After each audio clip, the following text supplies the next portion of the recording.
সকালে ঘুম থেকে উঠে আজ ঘরের ঝুলটা ঝেড়ে নিলাম। তো হ্যালো বন্ধুরা, কেমন আছো তোমরা সবাই? আমি কৃষ্ণা, আমার ব্লগে তোমাদের অনেক ভালোবাসা। তারপর সব কাজকর্ম সেরে একটু চা বিস্কুট খেয়ে নিলাম। তো আজ সকালে রান্না করবো টমেটো আর আলু সিদ্ধ। আর এইদিকে দেখো বন্ধুরা, আমি আলু কাটতে বসে গেছি। আর এইদিকে টমেটো আর আলু সিদ্ধ দিয়ে ভাত বসিয়ে দিয়েছি। তো বন্ধুরা, আজ দুপুরে কি রান্না করবো নিশ্চয়ই তোমরা একটু আইডিয়া করতে পারছো। তো বন্ধুরা, এই প্যাকেটের মধ্যে কি আছে চলো তোমাদেরকে দেখিয়ে দিই। তো এই প্যাকেটের মধ্যে আছে খাসির মাংস।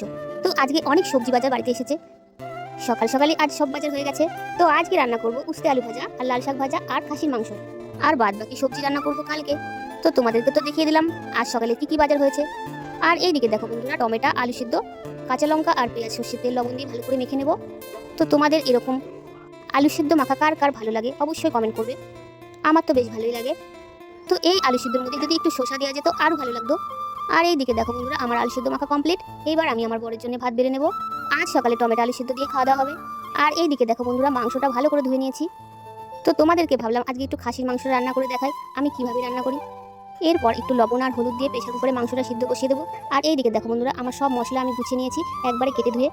এখানে নিয়ে নিয়েছি শুকনো লঙ্কা, পাকা লঙ্কা, কাঁচা লঙ্কা, টমেটো কুচি, পেঁয়াজ, আস্ত রসুন, আদা কুচি ও রসুন।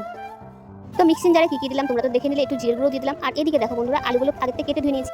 আর এদিকে আমার মশলা পেস্ট করাও রেডি, অল্প জল দিয়ে মশলাটা পেস্ট করেছি। আর এইদিকে আমার মাংস সিদ্ধ করাও রেডি। এরপর কড়াই একটু তেল আর একটু চিনি দিয়ে দিলাম। তেলটা গরম হয়ে গেলে ওর মধ্যে আলুগুলো দিয়ে দিলাম। আর এদিকে আমার আলু ভাজা কমপ্লিট। এরপর কড়াইয়ের মধ্যে পেঁয়াজগুলো দিয়ে দিলাম। এরপর পেঁয়াজগুলো একটু লাল লাল করে ভেজে নেব। তারপর আগে থেকে করে রাখা পেস্ট করা মশলাটা দিয়ে দেবো। আর সামান্য একটু জলও দিয়ে দিলাম। আর আস্ত রসুনগুলোও দিয়ে দিলাম। এরপর দিয়ে দিলাম একটু লবণ আর হলুদ।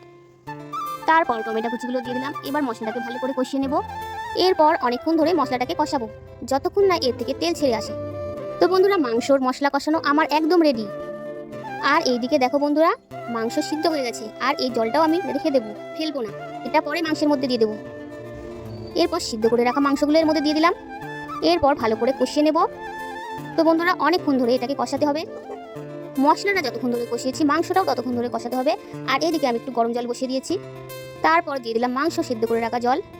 তারপর দিলাম একটু গরম জল, কারণ আলু দেবো আমি এর মধ্যে, আলু সেদ্ধ হতে অনেকটা জলের প্রয়োজন। এরপর দিয়ে দিলাম গরম মশলা। তারপর দিয়ে দিলাম মিট মশলা। তো বন্ধুরা, মাংস রান্না আমার একদম রেডি। তো দেখো কত সুন্দর ঝাল ঝাল লাল লাল টেস্টি মটন কষা, মানে খাসির মাংসের ঝোল, কত সুন্দর হয়েছে। তো এখানে আমার বরের জন্য এক বাটি আগে থেকে তুলে রাখছি। তো আজকের খাসির মাংস রান্নাটা তোমাদের কেমন লাগলো? ভালো লাগলে অবশ্যই কমেন্ট করে জানিও। তো আজ দুপুরে খাওয়া দাওয়াটা তো ভালোই জমে যাবে, লাল লাল ঝাল ঝাল খাসির মাংস, আর সাথে থাকবে গরম গরম ধোয়া ওঠা ভাত। তো বন্ধুরা, আজকের ব্লগ ভিডিও তোমাদের কেমন লাগলো? ভালো লাগলে অবশ্যই চ্যানেলটাকে সাবস্ক্রাইব করে দিও। আরও ভালো ভালো ব্লগ পেতে